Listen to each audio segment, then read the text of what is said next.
ध्यान से सुनिएगा। यहाँ मैं आज जो आप लोगों से चर्चा करने वाला हूँ तीन बातों पर, तीन मुख्य एग्जाम। एक परीक्षा उत्तराखंड मेडिकल सोशल सिलेक्शन की बात मैं कर रहा हूँ, जहां आप देख रहे हैं मेडिकल सोशल वर्कर की सिलेबस, जो टोटल नंबर ऑफ क्वेश्चंस 100 होंगे और 100 मार्क्स के होंगे। ये आपको ध्यान रखना है, देखिए अभी भी बच्चे ज्वाइन हो रहे हैं, लेकिन याद रखें 6:30 आप लोगों को ज्वाइन होने की लास्ट है। लेकिन आप यहाँ आज फर्स्ट क्लास है, इसलिए मैं आप लोगों को ज्वाइन यहाँ पे कर रहा हूँ, ठीक है। बट ऐसा ना करेंगे आने वाले समय में। दूसरी बात, यहाँ अगर मैं बात करता हूँ उत्तराखंड के लेकर मेडिकल सोशल वर्क को लेकर, तो इसमें कुल टोटल 12 पॉइंट्स रखे हैं। जैसा कि यहाँ पे उत्तराखंड के स्टूडेंट बहुत फोकस करेंगे इस पे, जो भी उत्तराखंड के स्टूडेंट हैं फोकस करेंगे।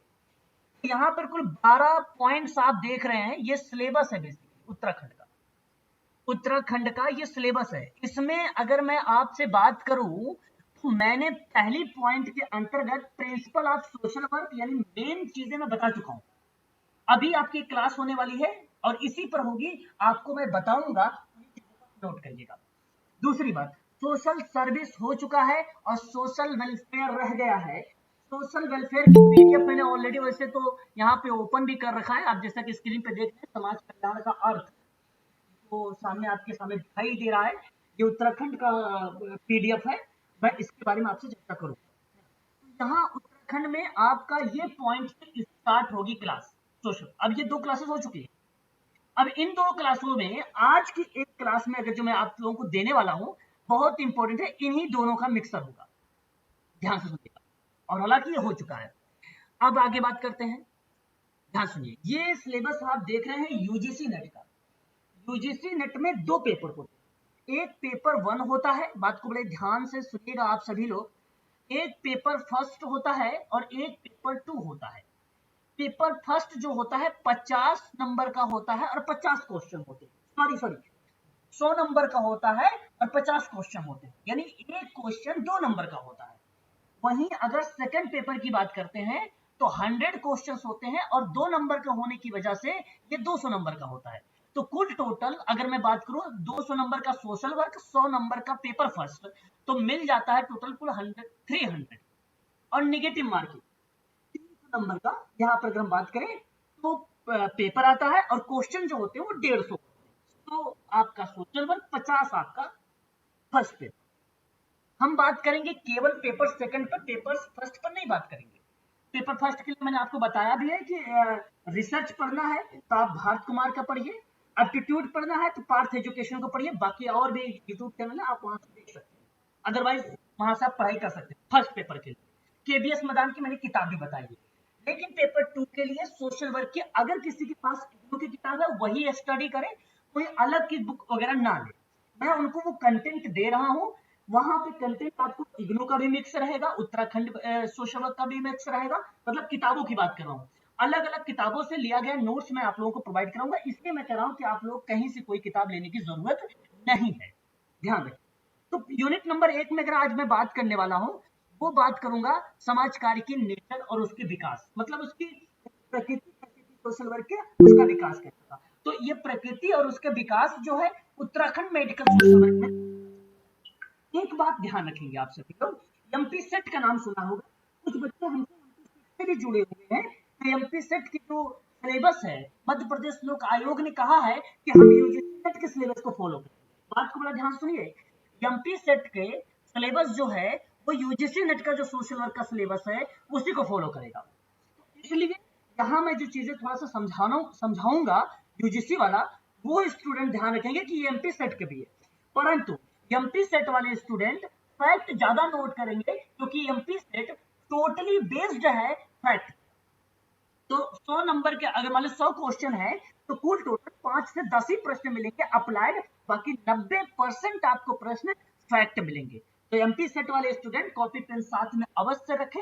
हालांकि सभी जैसे यूजीसी के बच्चे हैं, आप उत्तराखंड के बच्चे, वो भी रखें कॉपी पेन अपने साथ। लेकिन खासकर मैं वार्न कर रहा हूँ, एक प्रकार से आप लोगों को सूचित कर रहा हूँ, बता रहा हूँ, उस चीज को ध्यान रखो कि एमपी सेट वाले फैक्ट ज्यादा नोट्स करें, ठीक है। अच्छा, आगे बढ़ते हैं। एक और चीज ध्यान से सुनिएगा आप सभी लोग, ये जो सिलेबस आप देख रहे हैं एमपीपीएससी का सिलेबस आप देख रहे हैं, एमपीपीएससी वही अप्लाई कर सकता है जिनके पास एमपी सेट हो क्वालिफाइड। एमपी सेट वो जो सोशोलॉजी से हो, एमपी सेट वो जो सोशोलॉजी से हो। क्यों मैं कह रहा हूं, क्योंकि अभी से एमपी सेट सोशल वर्क किया गया, पहले सोशोलॉजी ही था, और ये जो वैकेंसी निकाली गई वो अलाइड सोशल वर्क में रखा गया है ना। जाहिर सी बात है, तो डिफॉल्ट है, ऑटोमेटिक डिफॉल्ट पे सेट है ना फॉर्म में। तो ये एमपीपीएससी वाला जो मध्य प्रदेश लोक सेवा आयोग है, प्रोफेसर असिस्टेंट की बात मैं कर रहा हूँ। तो यहाँ आपको जो है ये इस क्लास में अगर मैं बात करूं आप लोगों से, कुल टोटल 2 प्रश्न आएंगे, मतलब 2 पेपर बनाए जाएंगे। 2 पेपर बनाने का जो तात्पर्य है मेरा यहाँ पर, इस चीज को ध्यान रखिएगा कि एक पेपर फर्स्ट होगा, एक पेपर सेकंड होगा। पेपर फर्स्ट जो रखा गया है आपका, वो रखा गया है मध्य प्रदेश के बारे में। आपको मध्य प्रदेश के बारे में जानकारी रखनी पड़ेगी। इसके लिए मैंने किताब भी लास्ट क्लास में बताया भी था कि अगर समसामयिक घटना चक्र एक आता है, आप अगर उसे पढ़ते हैं तो बड़ी अच्छी बात है ना, मध्य प्रदेश। तो याद रखें पेपर फर्स्ट वाला। लेकिन मैं बात करूंगा पेपर सेकंड पर, यानी विषय हमारा जो होगा समाजशास्त्र। समाजशास्त्र में यहाँ पर अगर मैं एक बात बताता हूँ, जहाँ रखा गया है अलाइड यानी सह विषय के रूप में सोशल वर्क को। तो यहाँ ध्यान रखिएगा, उनका जो सिलेबस होगा वो कुछ इस तरीके का होगा। मैं नीचे आपको दिखा रहा हूँ, एक बार देख लीजिए आप सभी लोग, है ना। ये देखिए, ये है सिलेबस। तो समाजशास्त्र, अगर मैं यूजीसी की बात करता तो यूजीसी में आप जो पेपर यूनिट नंबर जब सेकंड आप आएंगे ना यूजीसी नेट के सोशल वर्क में, तो आपको ये सारी चीजें मिलना शुरू हो। जैसे कि मैं एक बार दिखा भी देता हूँ ताकि आप लोग को विश्वास हो जाए। देखिए यहाँ पर, देखिए यूनिट नंबर सेकंड है, यूनिट नंबर सेकंड, समाज शास्त्रीय संकल्पनाएं दी गई। ठीक है, समाज का अध्ययन का उपागम दिया गया है, सामाजिक व्यवस्था, स्थिरीकरण, मानव व्यवहार, व्यक्तित्व का सिद्धांत, समाज मनोविज्ञान। अब इसी का थोड़ा सा अगर हम बात करेंगे तो आप देख सकते हैं समाजशास्त्र की प्रकृति है, परिभाषा है, उसका पॉइंट ऑफ व्यू यानी परिप्रेक्ष्य भी है, फिर समुदाय, संस्था, समिति, संस्कृति, मानदंड, मूल्य, और फिर उसके बाद भूमिका, विभिन्न भूमिकाएं हैं, भूमिका पुंज है, परिस्थिति पुंज है, ये सारी चीजें। अच्छा, मैं इनको पढ़ा चुका हूँ, ये सारी चीजें मैं आप लोगों को बता चुका हूँ। ठीक है, हालांकि मैंने सामाजिककरण भी आप लोगों से परिवर्तन जो है बता चुका हूँ। हमने जो है यूनिट नंबर 2 बता चुके हैं। अगर मैं बात करूं एमपीपीएससी में यूनिट नंबर 2 आपका जो है कंप्लीट हो चुका है ना। 2 यूनिट आपका कंप्लीट हो, थर्ड यूनिट से मैं आप लोगों का स्टार्ट करूंगा, और ये क्लास स्टार्ट करूंगा, लास्ट में बताऊंगा टाइमिंग वगैरह सब कुछ और सारी। तो ये भी इंपॉर्टेंट है। आप देखिए जैसे सोशल वर्क में रेड क्लिफ ब्राउन का नाम आता है, मेलिनोवस्की का नाम आता है, दुर्खिम पार्सन्स मार्टिन का नाम आता है, इसलिए इनके बारे में आप लोगों को पता होना जरूरी है। इसलिए मैं लिंक दूंगा आप लोगों को एमपीपीएससी का भी, ताकि आप लोगों का कॉन्सेप्ट अच्छे से क्लियर होता जाए। ठीक है, ये मैं यूनिट नंबर 3 से स्टार्ट, ध्यान से सुनिए। अब हम बात करेंगे ये सिलेबस में। देखिए ये सिलेबस जो है यूजीसी का है और एमपी सेट का है, ये सिलेबस। तो हम बात करेंगे दिसंबर 2023 का जो एग्जाम होने वाला है उसके परिप्रेक्ष्य से। पहली क्लास है, बहुत ध्यान से सुनिएगा, जो भी डाउट होगा एक अलग पेज पर लिख लीजिएगा, मैं अंत में जरूर आप लोगों से आपके डाउट को क्लियर करूंगा। ठीक है, और ये उत्तराखंड के बच्चे खासकर ध्यान रखेंगे, बेसिक चीजों पर मैं बातचीत कर रहा हूँ यहाँ पर। तो पहले पॉइंट आज हमारा है समाज कार्य, परिभाषा पर बात करेंगे, विषय क्षेत्र पर बात करेंगे, प्रिंसिपल पर बात करेंगे, फिर प्रकृति पर बात करेंगे, लक्ष्य पर बात करेंगे, और प्रक्रिया पर बात करेंगे।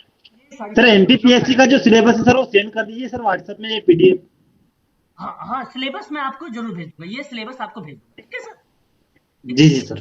चलिए अब कॉपी पेन आप लोग ओपन कर लीजिए। मैंने एक बेसिक जानकारी आप लोगों को बता दिया है।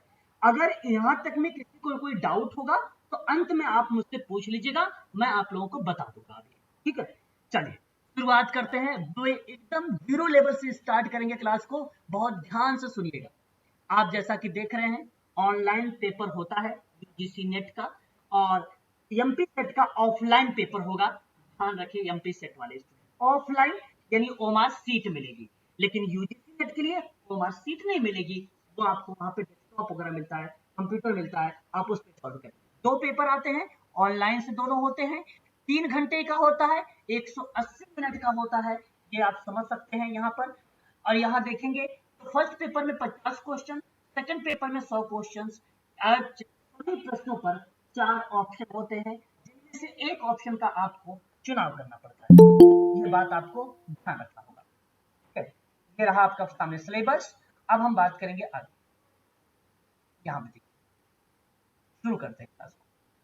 स्टार्ट कर दीजिए क्लास, एक बार स्पष्टीकरण कर दीजिए, फिर मैं स्टार्ट करूँ। जी सर। जी सर। बहुत बढ़िया, बहुत बढ़िया। शाबाश, बने रहिएगा अंत तक और मन से पढ़िए, अच्छे से पढ़िए, मजा आएगा, ये गारंटी है। जो भी चीजें आप पढ़ के जाएंगे पेपर में वो अवश्य करके आएंगे, अच्छा करके आएंगे। यह चीज आप लोग देखिए, समाज कार्य में बताऊं, आपने नाम सुनते होंगे समाज सेवा के बारे में भी। समाज कार्य, देखो बात को सुनो, है ध्यान से सुनना। समाज सेवा क्या होती है? जब कोई अपने काम, अब मैं अपनी इच्छा से कोई काम करूं, स्वेच्छा से कोई काम करूं, तो वो समाज सेवा होती है। अब जब कभी प्रश्न बनता है तो ध्यान से समझने की बात है कि पेपर में क्या समाज सेवा लिखा हुआ आ रहा है कि पेपर में समाज कार्य लिखा हुआ आ रहा है। जब समाज कार्य होगा तो ध्यान से समझिए, वहां पर विधियां लगती हैं, मेथड लगते हैं, सिस्टम लगता है, तकनीकी लगती है, सिद्धांत लगते हैं, टूल्स लगते हैं सोशल वर्क में। लेकिन सोशल सर्विस, समाज सेवा में ऐसा कुछ नहीं होता है। हमारा मन करा भाई हम आपके जो है मदद करेंगे, वो समाज सेवा है ना? मन करेगा तो, अदरवाइज मन नहीं करेगा तो भाई नहीं करेंगे। क्यों जगदीश जी, बात सही है? बताइए एक बार। बिल्कुल बात करते हैं इस चीज को। बिल्कुल सर। हाँ, अगर मैं आपसे बात करूं तो देखिए समाजकारी जो है उसकी प्रकृति, समाजकारी की प्रकृति कैसी है? मैं कहता हूँ आपका नेचर कैसा है, तो आपने कहा बड़े सॉफ्ट नेचर के हैं, बड़े ही मतलब स्वभाव, मतलब नहीं होता, बहुत प्रिंसिपल, एक सिद्धांतवादी टाइप के इंसान है ये, आप ऐसे बोलेंगे। किसी व्यक्ति के बारे में पूछा आपसे तो आप बोलेंगे कि ये जो व्यक्ति है ये बड़ा सिद्धांतवादी है और बड़ा ही स्वभाव बड़ा अच्छा है, इसका नेचर बड़ा अच्छा है, आप ऐसे बोलते हैं। तो सोशल वर्क का नेचर कैसा है? सोशल वर्क में ऐसा नहीं करना है आपको कि बड़ा अच्छा है। सोशल वर्क का नेचर जानते हैं क्या है? सोशल वर्क का नेचर समाज कल्याण को लेकर है। हमें क्या करना है? समाज का कल्याण करना है। सोशल वर्क का नेचर क्या है? समाज सेवा को एक प्रकार से, समाज सेवा के माध्यम से, वो चाहे परिवार हो, चाहे कोई व्यक्ति हो, या समाज में जो भी असामाजिकताएं हैं, जैसे आर्थिक के परिप्रेक्ष्य में असामाजिकता है उसको दूर कर दो, राजनीतिक परिप्रेक्ष्य में असामाजिकता है उसको दूर कर दो, ठीक है, सांस्कृतिक के संबंध में असामाजिकता है तो दूर कर दो। लेकिन सोशल वर्क फिर भी आर्थिक, राजनीतिक और सांस्कृतिक कल्याण की बात करेगा, है ना, असामाजिक तथ्यों को दूर करेगा। ये है सोशल वर्क का नेचर। सोशल वर्क का नेचर क्या है और क्या हो सकता है? उसका नेचर जो है जीवन स्तर को, जो जो सेवार्थी है, जो समूह है, जो समुदाय है, उसका जीवन स्तर को जो है सुधार करेगा और उसे समाज की मुख्य धारा से जोड़ने का प्रयास करेगा।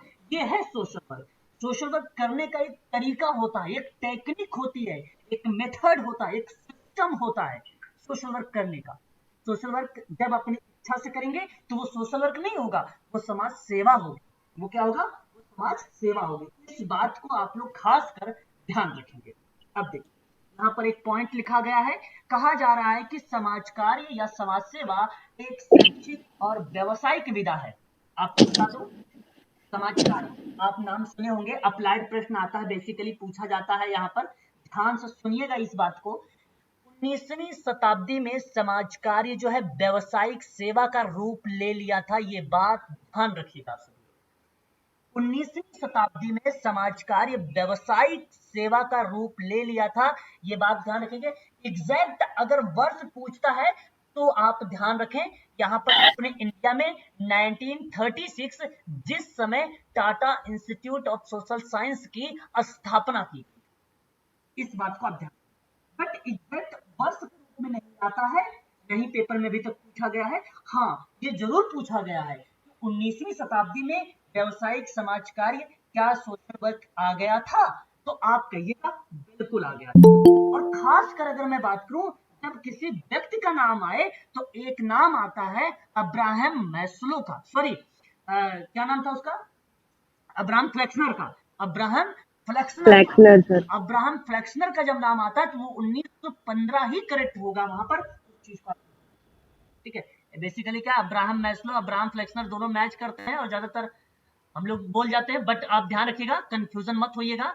समाज कार्य की व्यवसायिक में अगर किसी पर्टिकुलर व्यक्ति का नाम लिया जा रहा हो तो आप अब्राहम फ्लेक्सनर का नाम लगाइएगा, है ना। इसके बारे में बताऊंगा आगे, इतनी बात समझ में आ गई सर 1915 बोला था आपने? हाँ जी, 1915 एक डांस वो थी, कमेटी थी उसके माध्यम से था, बल्टीमोर सभा में।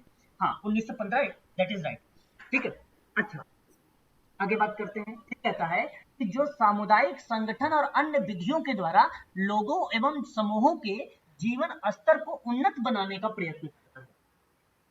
बल आप समझ गए होंगे कि कोई पर्टिकुलर ये बात नहीं कही गई कि सामुदायिक संगठन और एवं लिख दिया गया। एवं का मतलब होता है और अन्य विधियां।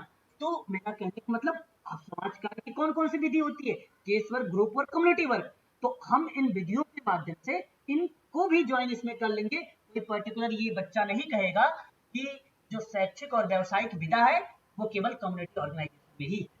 अन्य विधियां लिखने का तात्पर्य मेरा ये कि वहां पे केस वर्क इन्वॉल्व और ग्रुप वर्क इन्वॉल्व, ये बात ध्यान रखिएगा आप सभी। तो यहाँ पर व्यक्ति हुआ, समूह हुआ, समुदाय हुआ, परिवार हुआ, इनके समाज के सामाजिक, आर्थिक, राजनीतिक, सांस्कृतिक कल्याण एवं जीवन स्तर में सुधार लाने का जो प्रयास किया जाता है वही समाज कार्य होता है। इसका एक मीनिंग है, ये किसका अर्थ बताता है। आगे बढ़ेंगे और नेक्स्ट स्लाइड देखिए। मैं बहुत ही एकदम जीरो लेवल से बताने की कोशिश कर रहा हूं ताकि आप समझ सके सारी बात को। अगला पॉइंट कहता है सोशल वर्क यानी समाज कार्य कि यह समाज सेवा एक शैक्षिक और व्यावसायिक विधा है जो अन्य विधियों के द्वारा यहाँ पे जीवन स्तर उन्नत बनाने का प्रयास करता है, जैसा कि अभी आपने ऊपर में देखा। फिर कहता है समाज कार्य का अर्थ सकारात्मक होता है। बात तो सत्य है। सत्य हम इसलिए कह सकते हैं क्योंकि अगर आप किसी के जीवन स्तर को उन्नत बना रहे हो, उसे समाज की मुख्य धारा से जोड़ रहे हो, उसके अंदर जो असामाजिकता व्यवहार है उसको आप दूर कर रहे हो, कहीं ना कहीं ये सकारात्मकता का भाव है, एक सकारात्मकता का भाव उत्पन्न होता है। और ये इसी कारण से समाज कार्य को हम एक और नाम दे सकते हैं, सकारात्मकता भी। और फिर देखिए कहता है सक्रिय हस्तक्षेप। सक्रिय हस्तक्षेप का तात्पर्य क्या है, एक्टिव इंटरवेंशन। मतलब सोशल वर्क काम ऐसे थोड़ी करना है घर बैठे रहो, फोन से पूछ लिया भैया क्या समस्या है, फटाफट लिख लिया, ये नहीं होता है। एक्टिव होना, एक्टिव होने का मतलब आप प्रत्यक्ष रूप से जाइए, क्वेश्चनरी यानी प्रश्नोत्तरी बनाइए और प्रश्नों के आधार पे जो आपके जहन में या जो आपके माइंड में चीजें आ रही है उसको प्रश्न बनाइए, फिर आप वहां पर। और प्रश्न बनाने का तात्पर्य ये हुआ कि मन में आ रहा कुछ भी प्रश्न बना लो, ऐसे थोड़ी ना कुछ भी प्रश्न बना लो। प्रश्न बनाने का तरीका कि उसके प्रॉब्लमेटिक जो उसके पास समस्याएं हैं, जैसे समस्याएं कई हो सकती है तो कई समस्याओं को बनाना पड़ेगा आपको, तो सारी समस्या बनाना है। जैसे ही कोई समस्या मिले आपको तुरंत उस समस्या के अंदर आपको हल जाना है, आपको उसमें डीप में चले जाना है। अब उसके अंदर भाई समस्या कहाँ से आई, समस्या कैसे हुई, ठीक है। यहाँ तक कि prenatal, postnatal, neonatal plus neighbour यानी पड़ोसी का, स्कूल का, जहां उसका कार्यस्थल है वहां तक की पूरी डिटेल जानकारी लेनी है आपको। मान लीजिए मैं अवसाद से ग्रसित हूं, बात को समझिएगा, तो इसका मतलब ये नहीं कि आपने फोन से ही पूछ लिया अच्छा मेरे पास भाई, मैं कई समस्या बताता हूँ, मनोभ्रमित हो जाता हूं मैं, है ना। और फिर उसके बाद अगर मैं बात करूं आप लोगों से तो अवसाद से तो आपको पता ही होगा, मैंने बताया डिप्रेशन हूं, तो आप क्या करेंगे, नहीं कि आपको और सारी समस्या ले लेने, फोबिया से अगर कोई बीमारी है मेरे पास तो आप फोबिया पर बात करना शुरू कर देंगे। सबसे ज्यादा मेरे लिए इंपॉर्टेंट अवसाद है, अवसाद के अंदर आपको जाना है। अब पूरी डिटेल जानकारी आप लेना शुरू कर दो, सॉल्व, है ना। तो सक्रिय हस्तक्षेप के माध्यम से लोगों और उनके सामाजिक माहौल के बीच अंतः क्रिया प्रोत्साहित करके व्यक्तियों की क्षमता को बेहतर करना है, ताकि अपनी जिंदगी की जो जरूरतें हैं, जो उसकी लाइफ की जो आवश्यकताएं हैं उसको वो पूरा कर सके और अपनी तकलीफों को कम कर सके। बात तो सही। एक बात और ध्यान रखिएगा, सोशल वर्कर जब भी काम करेगा उसे इंडिपेंडेंट बनाने का प्रयास करेगा ताकि वो स्वतंत्र हो जाए। अब यूजीसी नेट हो चाहे एमपी नेट हो चाहे उत्तराखंड मेडिकल सोशल वर्क, प्रश्न कैसे बनाते हैं वो हमेशा ऐसी एक ऑप्शन जरूर डालते हैं। वो कहते हैं कि क्या वो आत्मनिर्भर हो सकता है, तो जब प्रतिक्रियाएं या क्वेश्चन के आधार पे जब प्रतिक्रियाएं उत्तर में दिया गया हो तो उसे आत्मनिर्भर बनाना है। ये कॉपी पर ट्रिक बना के नोट कर लीजिए, वो ऑप्शन हमेशा सत्य होता है, ये बात ध्यान रखिए, हमेशा सत्य होता है जब आत्मनिर्भर बनाने की बात करेगा सोशल वर्कर। क्यों उसे आत्मनिर्भर बनाता है तो हमेशा सत्य। और ये करेक्ट भी है, सोशल वर्कर उसे आत्मनिर्भर बनाएगा, उसको थोड़ी ना हाथ पकड़ के लेके चलेगा, उसको व्हील चेयर, उसके लिए व्हील चेयर एक प्रकार से व्हील चेयर बना है, ये नहीं करना। आपको उसकी तकलीफें जान ली, बहुत बड़ी, अब उस तकलीफों के बारे में उसका निदान करें, उसको बताएं ऐसे ऐसे निदान होगा, वो करने उसे स्वतः दे, आप उसे स्वयं करने दे सारा, आपको करने की जरूरत है। ठीक है, ये बात ध्यान। अगला पॉइंट, इसी प्रक्रिया में समाजकारी लोगों की आकांक्षाओं की पूर्ति करने और उन्हें अपने ही मूल्यों की कसौटी पर खरे उतरने में सहायक होता है। बिल्कुल करेक्ट बात है, जब वो व्यक्ति अपना काम स्वतः कर लेगा तो जाहिर सी बात है समाज की मुख्य धारा से जुड़ जाएगा, वो उसके अंदर नकारात्मकता भाव दूर हो जाएंगे, सकारात्मकता का भाव उत्पन्न हो जाएगा। कोई व्यक्ति अगर व्यसन मिल गया तो उसे इंडिपेंडेंट बनाओ, उसको इंडिपेंडेंट बनाने का तात्पर्य कि उसे मोटिवेट कर, उसकी समस्याओं को समझे, और जो समस्या उसके पास है, अच्छा ज्यादातर आपको मिलेंगे भी, कहेंगे कि भैया हमारे पारिवारिक समस्या थी जिसकी वजह से मैंने ये जो है ये ड्रग्स या व्यसन या मादक द्रव्य पदार्थ लेना जो है प्रारंभ कर दिया, वो बोल सकता है ऐसा। लेकिन अब जब उसने बताया परिवार वजह, कारण निकल गया है आपको रीजन, अब परिवार के पास जाइए, परिवार की जो समस्या उनको समझाने का प्रयास करिए, है ना। कुछ परिवार ऐसे भी होंगे आपकी बातों को समझेंगे नहीं, परंतु आप सोशल वर्कर हैं, ये बात जरूर ध्यान रखेंगे कि एक सोशल वर्कर ही परिवर्तन ला सकता है, ये बात ध्यान रखिएगा। अगली बात, नेक्स्ट, अब यहाँ एक विद्वान थे, आपने नाम सुना होगा, लेन क्लार्क कहीं कहा जाता है तो कहीं इन्हें हेलन क्लार्क कहा जाता है। वेरी वेरी मोस्ट इंपोर्टेंट किताब है, सन 1947 में एक किताब लिखा इन्होंने, इनके बारे में आप ध्यान से सुनिएगा। 1947 में एक किताब लिखा और उस किताब का नाम था प्रिंसिपल एंड प्रैक्टिस ऑफ, बार और रिपीट करूंगा, किताब का नाम था principle and practice of social work. 1947 की किताब है ये, हेलन क्लार्क, यूजीसी नेट की किताब में शायद लेन क्लार्क लिखा हुआ मिलता है, लेन क्लार्क मिलता है, और भी किताबों में देखेंगे, देखो ये वही व्यक्ति हैं, लेन क्लार्क, हेलन क्लार्क वही व्यक्ति हैं, अलग नहीं। ठीक है, अच्छा ध्यान दीजिएगा, अब इस किताब में इन्होंने 3 युग के बारे में बताया, कहा कि समाज कार्य जो था बेसिकली वो 3 युगों के आधार पे था। सबका विचार होता है, तो इनका भी विचार था, तो इन्होंने कहा भैया एक तो प्राचीन होता है, और दूसरा मध्य होता है, और तीसरा आधुनिक होता है। ये 3 टाइप के इन्होंने विचार बताए। अब तीनों को एक एक लाइन में समझने का प्रयास करिएगा, बड़ा अच्छा है कॉन्सेप्ट।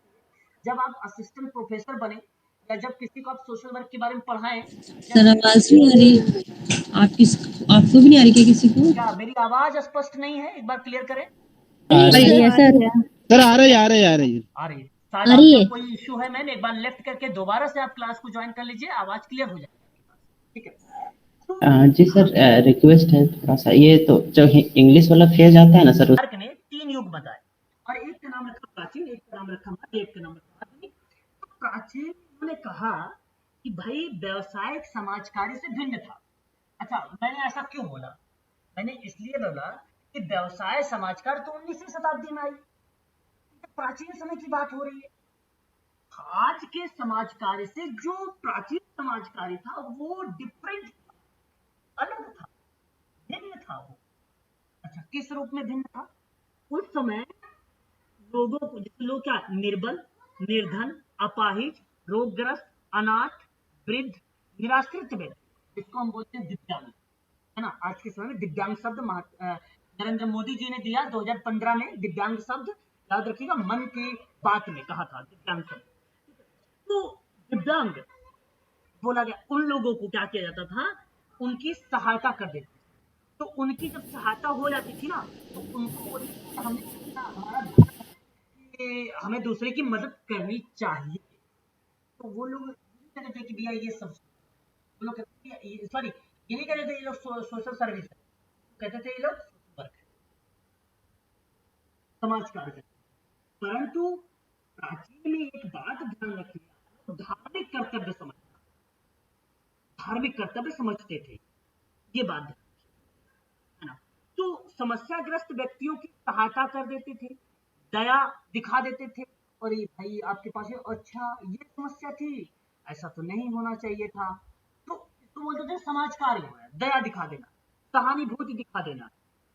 ऐसी भावनाओं से प्रेरित होकर लोगों के मन में आया, भैया पैसे नहीं है खाने के लिए, नहीं है, ये भैया 10,000 ले ले, 5,000 ले ले, 15,000 ले ले, या वस्तु कोई दान दे दिया, कोई वस्तु दान दे दिया, है ना। तो इस तरीके काम करते थे, उसको बोलते थे समाज कार्य के। ये था प्राचीन काल में। परंतु हेलन क्लार्क ने मध्य की भी रिसर्च किया, शोध किया मध्य। इन्होंने मध्यकाल में क्या बोला, तो मध्यकाल बेसिकली 18वीं शताब्दी की बात थी, ये 18वीं शताब्दी की बात थी मध्यकाल। तो उसमें कहा कि मानवतावाद पे आधारित था, है ना। अब इसकी मानवतावादी देखिए 18वीं शताब्दी में आया, मानवतावादी कब आया, 18वीं शताब्दी में आया। और उस समय समाज कार्य जो था, समाज सेवा एक प्रेरणा, धर्म और दया की भावना से ना होकर मानवता पर आधारित हो गया। भाई मानवता बस हम आपकी मदद, ठीक है, मानवता बस है कि मैं आपकी बातों को सुन रहा हूँ, आपकी समस्या को सुन रहा हूँ, मन करेगा बेटा तो हम आपकी मदद करेंगे, अदरवाइज नहीं मन करेगा। तो ऐसा नहीं था पहले, पहले तो धार्मिक हमारा धर्म बनता था भैया कि हम उसकी मदद करें। मानवता में ऐसे नहीं था, मानवता बस था भाई, अगर मानवता लगे भाई ठीक है था तो भाई चलो उसकी मदद कर दो, अदरवाइज रहने दो। तो इस तरीके के भाव उत्पन्न मध्य। फिर आया आधुनिक काल, जो आज चल रहा है, आज जो चल रहा है, आज के समय में बेसिकली सोशल वर्क तो होना चाहिए एक ट्रेडिशनल तरीके से, परंपरागत तरीके से समाज कार्य, है ना, ट्रेडिशनल तरीके से बेसिकली व्यावसायिक समाज। लेकिन आधुनिक में हेलन क्लार्क ने कहा कि भैया प्राचीन काल को भी जोड़ दो, कि कुछ लोग होते नहीं है कि अपना धर्म है भाई। अभी आजकल आप देखें न्यूज में तो धर्म को लेकर बड़ा अचार प्रचार चल रहा है, सनातन धर्म, ये धर्म, वो धर्म, है ना, क्या हो रहा है। तो मैं ये बात कह सकता हूं कि आज के समय में एक तो धार्मिक कर्तव्य भी निहित है, दूसरी बात करता हूं, दूसरी मानवता बस, है ना, दूसरा मानवता बस। तो मेरे कहने का जो भाव है, इस आधुनिक काल में दया, धर्म और मानवता के प्रति कर्तव्यों की भावना के आधार पर सेवा कार्य का प्रचलन हो गया। और ये सेवा कार्य का प्रचलन केवल नाम मात्र ही है, नाम मात्र भी है। आपको बता भी देता हूं, अगर मान लीजिए कभी भगवान ने करे किसी के पास कोई विपत्ति आए, अगर आ जाए, तो आप पड़ोसी से या तो अपने खास रिलेशन अगर आप मांगेंगे किसी चीज को लेकर भी, चाहे पैसे से लेकर या किसी और चीज को लेकर, तो भी व्यक्ति सोचने लगता है एक प्रकार से। तो ये नाम मात्र इसलिए है वो सोचने लगेगा उस बात। और ये बात मैं कह रहा हूं, खुद का सगा भाई अगर हो तो भी ऐसा हो जाता है ना। फिलहाल तो अगर अभी आप साथ में है तो अच्छी बात है, बेटर है, गुड, और ऐसी तरीके से हमेशा रहे, है ना। परंतु अब समय बदल गया, सारी चीजें बदल गई हैं, है ना, हर चीज बदल गया है, तो अब केवल नाम मात्र हो गया है। अब तो समाज कार्य अगर मैं बात करूं आपसे तो एक व्यावसायिक सेवा है, और यही व्यावसायिक सेवा धीरे धीरे विकसित हो रहा है, और अभी पूर्ण रूप से विकसित नहीं हुआ है। बात को ध्यान से सुनिएगा क्योंकि ऐसे भी पेपर में सवाल आते हैं। तो अब आने वाले समय में ये पूर्ण रूप से विकसित हो जाएगा, अभी नहीं हुआ, अभी प्रोसेस चल रहा है, रनिंग पे है, ये बात ध्यान रखिएगा, ठीक है। जब आप समझिएगा 10,000, 5,000, 15,000 वैकेंसियां निकल रही हैं सोशल वर्क में, तब आप समझ जाइएगा कि समाज कार्य पूर्ण रूप से हो गया है व्यवसाय से। अभी तो सिर्फ नाम मात्र ले रहे भी, आ जाओ, दया वाला, कर्तव्य वाला भूमिका रखना अपना, धार्मिक वाला भूमिका रखना अपना, 3 सीटें 4 सीटें कोई सीट होती है सोशल वर्क की, हर जगह तो आप अच्छी खासी सीट। अभी बिहार की बात करूं, पीआरटी में 80,000 सीट आ गई, बताइए, वो पीआरटी की बात मैं कर रहा हूँ बिहार में। गलत है या सोशल वर्क में भी सिलेबस किया गया, हम एजुकेशन करवा सकते हैं, बट हमें एक ऐसी जगह पे तो रखो जहां हम चुनाव तो कर सके, इसकी प्रॉब्लम क्या है, इसकी वीक पॉइंट क्या है ना, वीक पॉइंट क्या है। नई शिक्षा नीति में सर इसको जगह दी गई है। जगह अब हो जाए सर तो सबसे बहुत बढ़िया है, गुड, बहुत बढ़िया, है ना, फिर भी होना चाहिए। चलिए अब देखिए, अब हेलन ने क्या कहा कि समाज कार्य ज्ञान, निपुणता और मिश्रण से युक्त व्यावसायिक सेवा का एक स्वरूप है। बात सही है, समाज कार्य तो ज्ञान पर आधारित है, मानवता दर्शन पर आधारित है, प्रविधि निपुणता पर आधारित है, जहां व्यक्ति, समूह, समुदाय को एक सुखी और संपूर्ण जीवन व्यतीत करने में सहायता प्रदान करता है। बात करेक्ट है, गलत नहीं है। यही तो कारण है कि व्यवसाय सेवा एक स्वरूप। कभी कभी बच्चे समझ ही नहीं पाते, में लिखा होता है व्यवसायिक सेवा का स्वरूप या व्यवसायिक समाजकारी का स्वरूप। इसका मतलब आज जान लीजिए आप लोग, तो स्वरूप का मतलब जैसे आपने देखा नेचर, वैसे स्वरूप भी जान लीजिए। स्वरूप कहता है कि मानवतावादी, वैज्ञानिक ज्ञान पर आधारित, प्रविधि निपुणता पर आधारित, आपके ज्ञान कौशल पर आधारित, ठीक है। और वो आधारित है किन चीजों के लिए?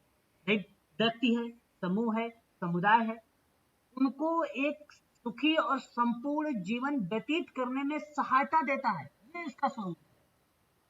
जिसका कुछ भाग समाज कार्य के लिए विशिष्ट और कुछ नहीं। बात सही है। अब कुछ है और कुछ ना है, इसका मतलब बन गया कि व्यवसायिक समाज कार्य आधुनिक वाला है, क्योंकि उसने दोनों बातें जोड़ दिया। एक तो कहा कि व्यवसायिक समाज कार्य भी है, धार्मिक कर्तव्य भी जोड़ दिया, और प्लस में मानवतावाद को भी जोड़ दिया। ये देखो हेलन क्लार्क ने, बात को समझिए। यही तो कारण है कि यहाँ पे ये कह रहा है कुछ है कुछ नहीं है, और जो है, जो विशिष्ट है, वो व्यवसायिक सेवा है, और जो नहीं है वो बेसिकली धार्मिक प्राचीन को और मध्य को जोड़ दिया हेलन क्लार्क ने।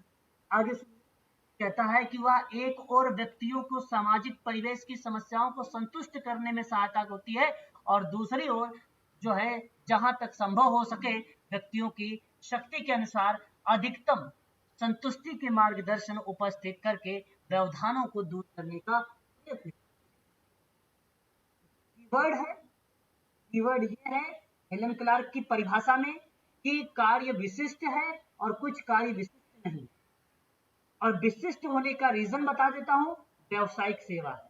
विशिष्ट ना होने का रीजन प्राचीन और मध्य को बता देता। दूसरी बात, इन्होंने ज्यादा से ज्यादा जो काम करेंगे, चाहे वो व्यक्ति के पास काम करे, चाहे वो परिवार के साथ काम करे, समुदाय के साथ काम करे, और समूह के साथ काम करे, उनमें जो असामाजिक तथ्य हैं, जो व्यवधान है, जो बाधाएं हैं, उनको दूर करने का प्रयास करेगा, वही समाज कार्य होता है। और ये बात है अपनी भाषा में याद रखें। सर जो कार्य विशिष्ट है उसमें क्या था? विशिष्ट मतलब व्यावसायिक कार्य है, व्यावसायिक कार्य, ठीक है। जो व्यावसायिक कार्य वो विशिष्ट है, इनकी परिभाषा। मैं उम्मीद करता हूँ कि आप सभी लोगों को समझ में आ रहा होगा। कहीं तो कोई डाउट या दिक्कत तो नहीं बन रही है? नहीं सर। चलिए नहीं सर। हाँ, ध्यान से करिएगा सारी चीजें। आगे बढ़ते हैं और भी बातों को जी सर।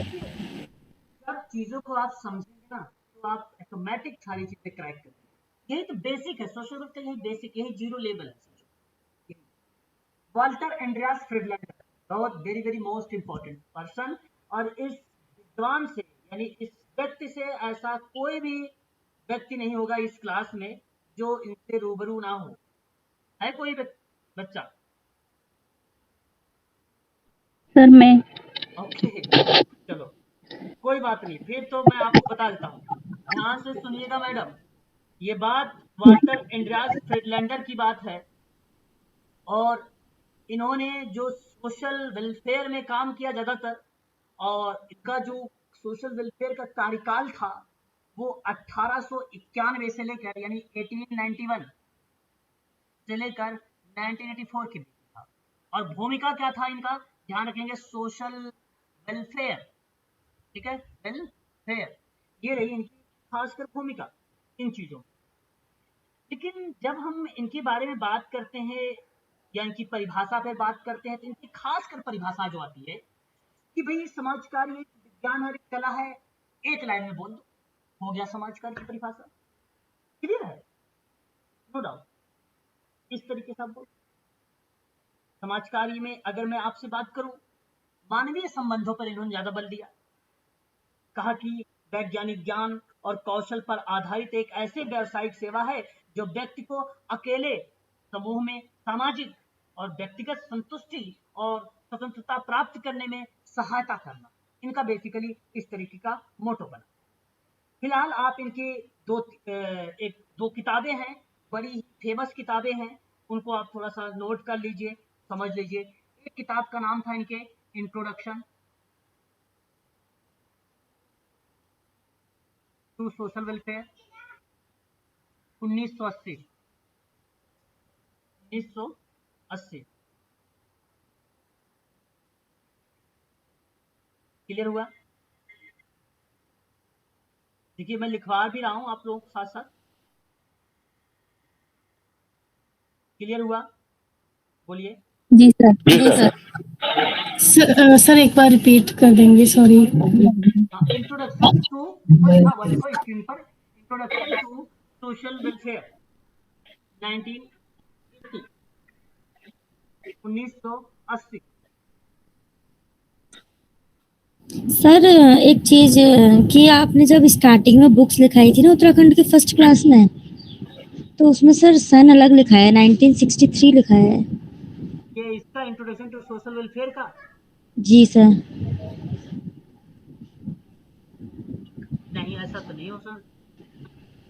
सर मैंने नोट किए हैं। नोट किया है। जी।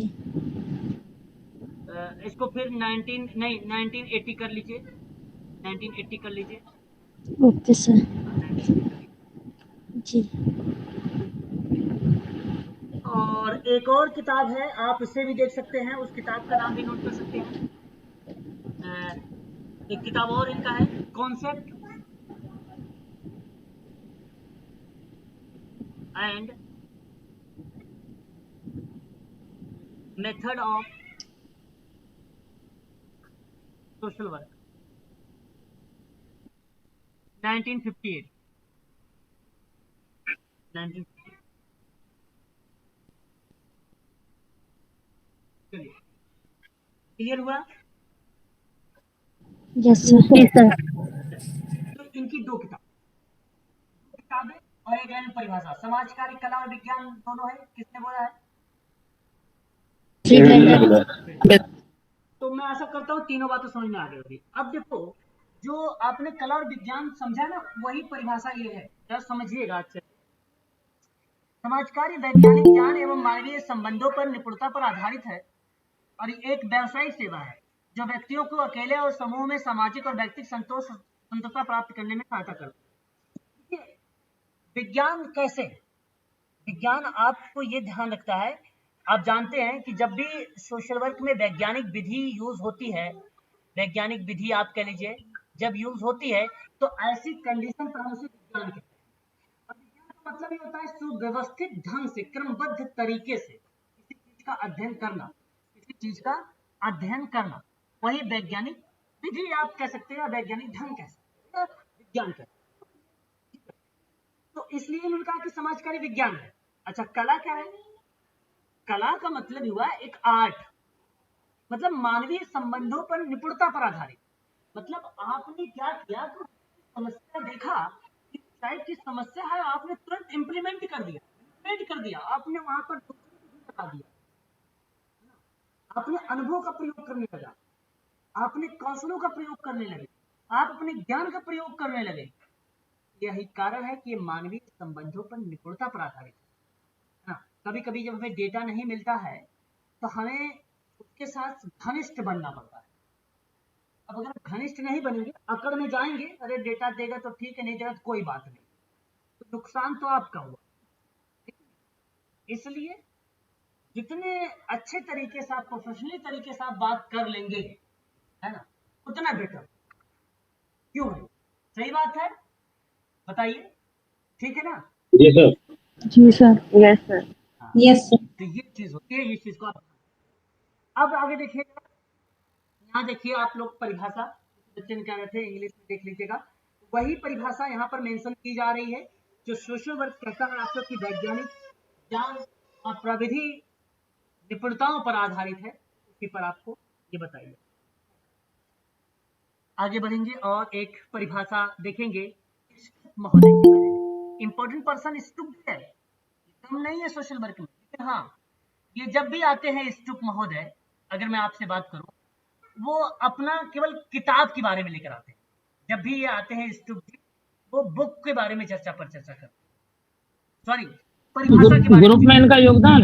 नहीं सॉरी इनका जो है सर समाज कार्य की परिभाषा में इनकी जिक्र होता है। अगर हम बात करें ना इनके बारे में तो समाज कार्य की परिभाषा में ये जिक्र करते हैं, इस बात को आप ध्यान रखिए। अब देखिए जरा बात को समझिएगा आप लोग, परिभाषा में किस तरीके से आएंगे इन चीजों को आप ध्यान दीजिएगा, है ना, इन चीजों को आप ध्यान दीजिएगा।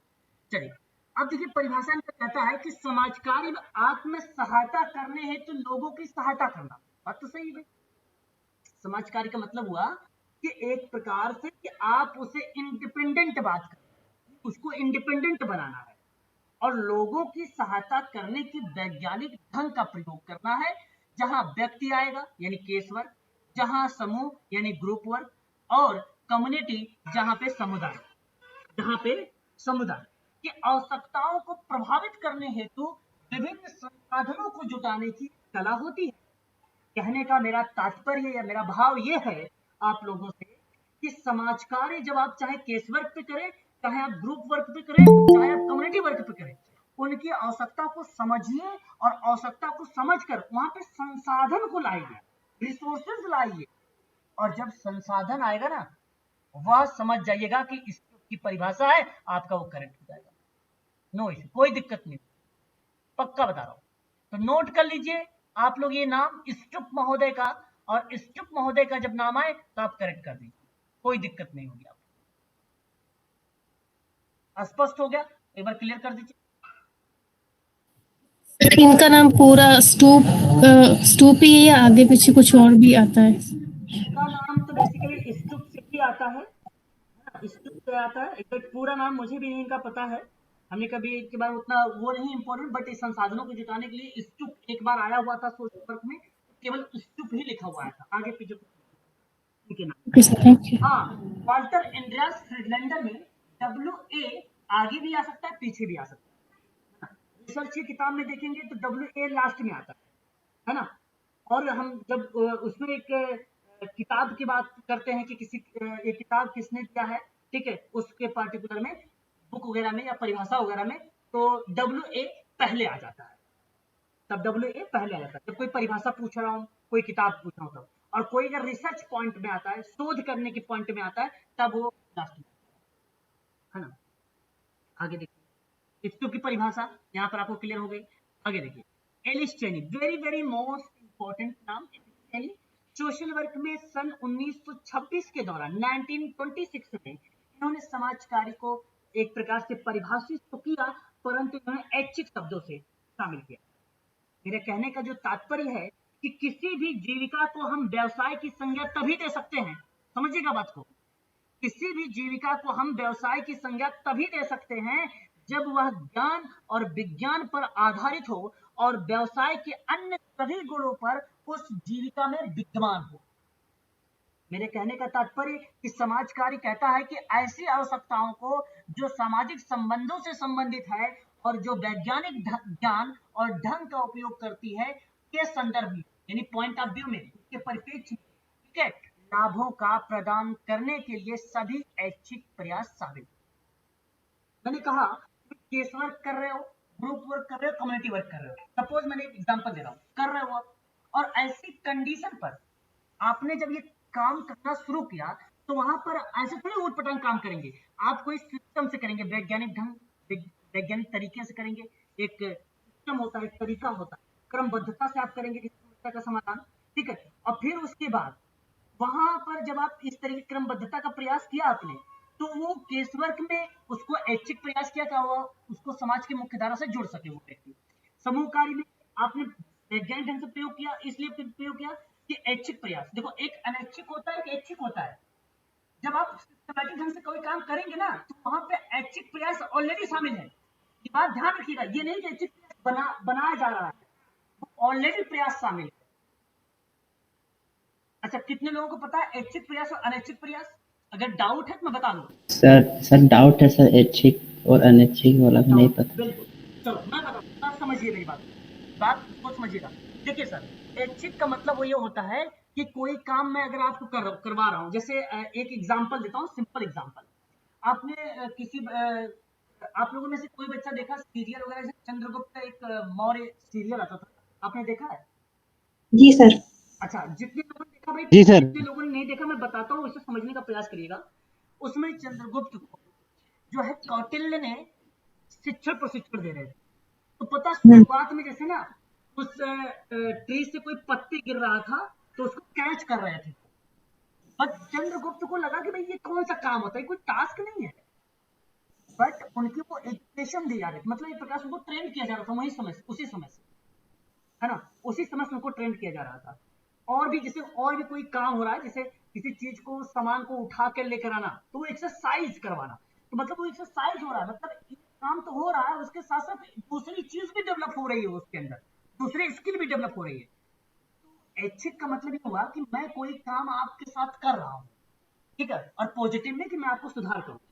तो जैसे कि और भी समस्याएं थी आपके पास, तो वो समस्याएं धीरे धीरे समाप्त हो रही हैं। वो जो समाप्त हो रही है वो अनैच्छिक कार्य थे, और जो ऐच्छिक कार्य है, हम जो काम कर रहे हैं आपको पॉजिटिव रूप में, वो धीरे धीरे डेवलप हो रहे हैं, वो ऐच्छिक कार्य है, वो ऐच्छिक कार्य है ना। तो इस क्या कह रहे हैं आप? किसी के पास बैकग्राउंड आवाज आ रही है? बताइए, समझ में आया? मैं बताइए, एक बार क्लियर करिए सर, बताइए। तो इसमें एक बार इससे क्लियर करिए सर, एक बार और क्लियर क्लियर कर देता हूँ, चलो एक जी बार और क्लियर कर देता हूँ। एक सिंपल सी बात हो, जैसे मैंने ये कहा कि एक आप क्लास में किसी बच्चे को ट्रेन करने जा रहे हो, ठीक है, और वह बच्चा जो है 30 मिनट की क्लास है आपकी, ठीक है, 30 मिनट की क्लास है आपकी, वो बच्चा जो है हिट बहुत करता है, दूसरों को मारता है, ये समस्या है। अब एलिस चेनी के अनुसार कहा गया कि भाई वैज्ञानिक ज्ञान और ढंगों का उपयोग करिए और लाभों को प्रदान करने के लिए सभी ऐच्छिक प्रयास को शामिल कर लीजिए। अब आप देख रहे हैं क्लास 30 मिनट की है, एक बच्चा है, ये समस्या है, और वो हिट करता है, ये समस्या है। अब सोशल वर्कर होने के नाते आपने इस बच्चे को क्या किया, इसको सीट पर आगे बैठाया। पहली तो प्रयास ये किया आपने, इसको आपने आगे बैठाया, ठीक है। अब आगे बैठाने से आपका अटेंशन इस बच्चे पर है, आप इसको रोकेंगे। दूसरी, आपने इस बच्चे से ये कहा कि बेटा अगर आप 15 मिनट अच्छे से काम करोगे, इसके जैसे डेस्कटॉप है अगर, या व्हाइट बोर्ड है या ब्लैक बोर्ड है, इसको देखकर आप अच्छे से काम करोगे 15 मिनट, तो मैं आपको एक टॉफी दूंगा, मैं आपको एक टॉफी दूंगा। तो अब ये बच्चा जो हिट कर रहा था, वो 15 मिनट में टॉफी के चक्कर में काम करना शुरू कर दिया व्हाइट बोर्ड को देख देख कर, है ना। तो अब यहाँ पर आपने एक तो आपका सिलेबस पूरा हुआ जो आप करवा रहे थे उसको। दूसरा चीज ये था कि वो जो प्रॉब्लमेटिक बिहेवियर कर रहा था, जो 30 मिनट में हो सकता है वो 3 बार या 5 बार मार रहा हो, 5 बार कह लो या 7 बार कर लो, बच्चों को हिट कर रहा था, या अटेंशन रख लो कि नहीं देता है, 5-7 बार नहीं देखता है, तो ऐसे में उसने क्या किया, 15 मिनट तक वो उसने अटेंशन दिया, यानी सुधार आया। फिर 15 मिनट में ऐसे कर दिया आपने, तो हो सकता है एक ही बार देखा हो सकता है 2 बार देखा हो, तो 1 बार 2 बार जो देखा है, ठीक है, वो तो अनैच्छिक प्रयास में था ही। ऐच्छिक प्रयास ये रहा कि आपने ज्यादा चीजें, समस्याएं जो उसका समाधान कर दिया, और ये काम किया आपने एक टॉपिक तरीके से, आपने उससे आगे, तो टेक्निक है, ये वैज्ञानिक विधि है, एक वैज्ञानिक ज्ञान है आपके अंदर, इस मेथड से आपने ऐसा किया कि ये प्रॉब्लमेटिक बिहेवियर थोड़ा सा कम हुआ। तो यहाँ पर ऐच्छिक प्रयास फिर वो शामिल हुआ, आपका ये प्रयास शामिल हुआ, ऐच्छिक प्रयास, प्रॉब्लमेटिक चीजें धीरे धीरे खत्म हो जाएंगी, मारने वाला काम वो खत्म हो जाएगा। फिर एक दिन टॉफी बंद कर देना आप, ऐसा थोड़ी कि हमेशा टॉफी देते रहना आप, एक दिन समय बंद आ जाएगा, वो टॉफी बंद कर देना आप, वो चीजें हो जाएगी बस। अब बताइए सर, समझ में आ गया? ये सर आ गया सर। सर कब दी है ये परिभाषा? 19? हाँ, 1926। और सर स्टूप ने कब दी थी? यहाँ पर आप देख सकते हैं 1926 यहाँ पर है, पीडीएफ में भी लिखा मिलेगा आपको सभी की परिभाषाएं।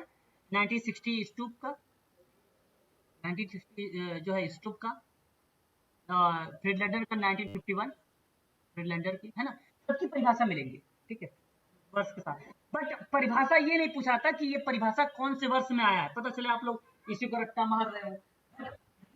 अगर जब कभी परिभाषा के साथ बताओ 1951 में वाल्टर फ्रीडलैंडर ने कहा समाज कार्यकला और विज्ञान है, बड़ी अच्छी बात है। 1960 में स्टूप ने ये बोला, 19 अगर हम बात करते हैं अभी 19 क्या नाम था इसका, 1926 एलिस चेनी है ना। तो ये बड़ा इफेक्ट डालता है, बड़ा इफेक्ट डालता है क्लास में, अगर आप ले रहे हैं, बातचीत कर रहे हैं, इसमें बोल रहे हैं, बड़ा इफेक्ट डालता है। अच्छी बात है, गुड बात करते हैं सारी। बात करते हैं सुनील चंद्र के बारे में। सुनील चंद्र का जो मत आया समाजकार्य में, इंडियन सामाजिक कार्यकर्ता, भारतीय सामाजिक कार्यकर्ता, अच्छा नाम से ही पता चल जाता है कि कहाँ के कौन होंगे, कहाँ के कौन नहीं होंगे, है ना। फिर भी आप ध्यान से समझिएगा। तो सुनील चंद्र जी ने कहा कि समाजकार्य जीवन के मानदंड, बात को समझिए, एक शब्द आया मानदंड, और सोशल वर्क में ना खूब पूछा जाता है मानदंड। जरा किसी बच्चे को पता अगर है तो जरा बताएं मुझे, जरा मानदंड क्या होता है।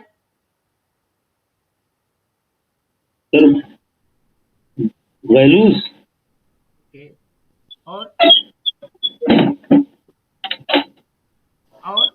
जो समाज द्वारा मान्य है। जो समाज सर कुछ नियम। चलिए मैं बताता हूँ, आप लोगों का जो विचार आए अपने अपने तरीके से आप लोगों ने बताया, गुड, बहुत बढ़िया। देखिए मानदंड का जो भाव होता है वो कहीं ना कहीं अगर हम बात करें तो जैसे कोई भी प्रतिक्रियाएं हैं कंपेयर के परिप्रेक्ष्य में है, तो मानदंड एक प्रकार का मूल्यांकन की दृष्टि दिखाता है, इवेल्युएट की दृष्टि दिखाता है। जब हम मानदंड की बात करते हैं किसी आदर्श के आधार पर, तो वो निर्णय लेने की बात करता है। अब बात आपके सामने यहाँ पर यह आके खड़ी है कि मानदंड का जो भाव है यहाँ पर क्या है, यहाँ पर मैं बताता हूँ। यहाँ बेसिकली जैसे दिशा निर्देश, जैसे सिद्धांत को स्थापित करने, है ना, जैसे किसी की अनुमति देने से हम एक चीज को दूसरे से अलग कर सके, ऐसे परिप्रेक्ष्य में सिद्धांत और कसौटी किसी विषय या वस्तु को परखने के परिप्रेक्ष्य में, तो परखना मूल्यांकन आ गया आपका शामिल, आदर्श भी, निपुणता भी आदर्श शामिल हो गया इसमें, तो दोनों शब्द इसमें शामिल हो गए। हालांकि मानदंड अगर इंडिविजुअल की बात होती है तो अलग अलग परिप्रेक्ष्य में होता है, लेकिन सोशल वर्क में जब हम पढ़ते हैं तो दोनों मूल्यांकन प्लस निर्णय दोनों चीजें शामिल होती है। और ये सुनील चंद्र ने साफ शब्दों में कहा भी है, अभी आप आगे देखेंगे। तो इन्होंने कहा कि उन्नत बनाने तथा समाज के सामाजिक विकास की किसी स्थिति में व्यक्ति, परिवार, समूह के समाज, आर्थिक, राजनीतिक और सांस्कृतिक कल्याण हेतु सामाजिक नीति के क्रियान्वयन में सार्वजनिक अथवा निजी प्रयास द्वारा की गई गतिशील क्रिया है। क्या है ये? गतिशील का मतलब होता है डायनेमिक क्रिया, प्रोसेस। बराबर वो एक्टिविटी होनी चाहिए, बराबर वो क्रियाएं होनी चाहिए, इसी चीज को इन्होंने बताया। अब इनका कहने का तात्पर्य ये था कि आप व्यक्ति, परिवार, समूह, समुदाय के साथ काम करिए, चाहे वो सामाजिक परिप्रेक्ष्य, चाहे आर्थिक, चाहे राजनीतिक, चाहे सांस्कृतिक हो, उस परिप्रेक्ष्य में आप उनका जो है प्लानिंग करिए। प्लानिंग का परिप्रेक्ष्य मानदंड आ गया।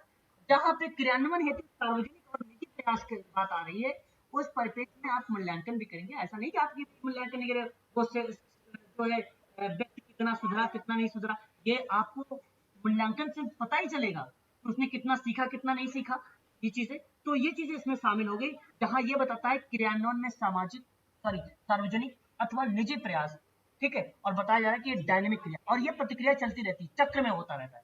मूल्यांकन होगा तो इसका मतलब ये नहीं कि हमें इसे छोड़ देना है, मूल्यांकन के बाद भी आपको उसकी डिटेल जानकारी रखनी है, वही कुछ जो है उसी प्रोसेस में चल रहा है कि दोबारा उस प्रॉब्लम में आ गया। कभी कभी होता है ना, पुनर्वास शब्द क्यों शामिल हुआ, इसी वजह से पुनर्वास शब्द शामिल हुआ कि आपने उसे सुधार दिया, बाद में फिर वो समस्या क्रिएट करने लगा, तो उसे फिर पुनर्वासित, तब वहां पे पुनर्वास शब्द बन जाता है, तब वहां पे पुनर्वास बन जाता है, पुनः उसके समाज की मुख्य धारा में जोड़ना पुनर्वास कहलाता है, आप ये भी बोल सकते हैं। और वही चीज सुनील चंद्र ने अपनी परिभाषा में समाज कार्य को बोला कि भाई निजी या सार्वजनिक हो, परंतु सोशल पॉलिसी के क्रियान्वयन में होगा।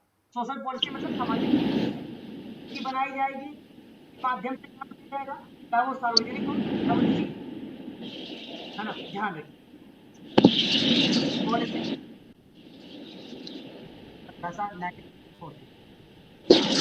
परिभाषा सुन लीजिए और इम्पोर्टेंट परिभाषा, यानी इसके बाद क्लास को ऑफ करेंगे, ठीक है, बाकी बची हुई चीजों को आगे बताएंगे, क्लियर करेंगे। Indian conference of social work, ये देख लीजिए आप लोग, क्या आपके सामने एक परिभाषा है, और ये समाजकारी मानवतावादी दर्शन वैज्ञानिक जो है, अच्छा मैंने इसको बोला ही आपको कई बार है, समाजकार मानवतावादी दर्शन वैज्ञानिक ज्ञान एवं प्रविधि निपुणताओं पर आधारित व्यक्ति समूह समुदाय में सुखी और संपूर्ण जीवन व्यतीत करने में सहायता प्रदान करने हेतु एक कल्याणकारी क्रिया है, यही समाजकार। तो Indian Congress of social work, यहाँ पर ये जो नाम आ रहा है, ये इंपॉर्टेंट परिभाषा दिया गया है। ये शब्द मैं कई बार आप लोगों से बोलता हूँ, है ना, ये शब्द मैं कई बार आप लोगों से बोलता हूँ। अच्छा, मेरा एक सवाल है, बताइए समाजकारी व्यवसाय समाजकारी में व्यवसाय की अवधारणा वाल्टर इंडियास फ्रीडलैंडर ने कौन सी किताब में दिया है? मैंने बड़ा आसान से सवाल कर दिया आप लोगों से, बेसिकली बड़ा ही टफ तरीके से पूछे जा सकते हैं आप लोगों से। Introduction to social welfare. नहीं मैं concept and method of social welfare. जी जी, नोट कर लीजिए आप लोग, जो व्यवसाय समाजकारी है, वहां पर एक व्यवसाय शब्द जो मैं बता रहा हूं, उस व्यवसाय की विशेषता वाल्टर एंड्रियास फ्रीडलैंडर की किताब में concept and method of social work में मिलता है। ये बात ध्यान रखिए, ये बात आप सर एक बार और बताइए। समाजकार्य व्यवसाय जो है मैम, व्यवसाय शब्द जो है, व्यवसाय मतलब आप समझ रहे, प्रोफेशनल, वो जो प्रोफेशनल शब्द है उसकी विशेषता फ्रीडलैंडर की किताब में मिला। वो किताब कौन थी? उसका नाम था concepts and methods of social work, 1958। हाँ। अब मेरा देखिए, अब यहाँ पर आप लोगों को मैंने जो चीजें, अब ये सब है आने वाले टाइम में सारी चीजें बताऊंगा क्लियर करके। यहाँ अगर मैंने आज जो 2-4 बातें बताई हैं, जितनी भी, अगर आप उसका 50% भी याद रखेंगे, 50% रिविजन कर लेंगे, दिसंबर आते आते आप सोशल वर्क में महारत हासिल कर। सोच लीजिए, आज अगर पहली क्लास है, इसी दिन पर डे आप 50% कल ध्यान, 50% मैं कह रहा हूँ, मेरा कल 50% अगर आप ध्यान रखेंगे तो महारत हासिल कर लेंगे। आप सोचिए, अगर आप दोबारा इसको रिकॉल करते रहेंगे तो कितना आगे, ये चीजें आप ध्यान रखें। तो परिभाषा आज यहीं पर समाप्त करेंगे। अब इसके बाद परिभाषा आपकी ये समाप्त हो गई है, ठीक है। अब मैं उसके बाद 3 लेवल्स ऑफ सोशल वर्क के बारे में बात करूंगा। जैसे बहुत इंपॉर्टेंट शब्द ये है, माइक्रो, मेजो और मैक्रो सोशल वर्क है, ये 3 टाइप के हैं। लेवल इसको बोला जाता है सोशल वर्क का, जनरली बेसिकली बात करते हैं लोग, तो मैं आने वाले टाइम में बात करूंगा आप लोगों से ये, ठीक है। सर परिभाषाएं तो अभी और बच्चे होंगे सर ना? जी सर, सर परिभाषाएं पूरी होंगी सर इसकी? परिभाषा जो इम्पोर्टेंट थी मैंने बता दिया सर। अब कोई इम्पोर्टेंट खास, ठीक है, जो आपको, हाँ। अब आप लोग मेरी से क्लास का टाइमिंग भी पूछ लीजिए, मैं बता देता हूँ आप लोगों को इसकी टाइमिंग वगैरह क्या है क्लास की। एक बात तो आप ध्यान रखिए, जी सर। एक चीज लीजिए सभी लोग, एमपी जो ये पीएससी आप देख रहे हैं, ये आप देखिए, आज ही मैं आज आया हूँ, थोड़ा सा सफर करके आया हूँ, है ना, पूरी रात सफर किया हूँ, तो इसलिए 8:30 वाली क्लास ऑफ रहेगी आपकी आज, ठीक है, इसको ऑफ किया है।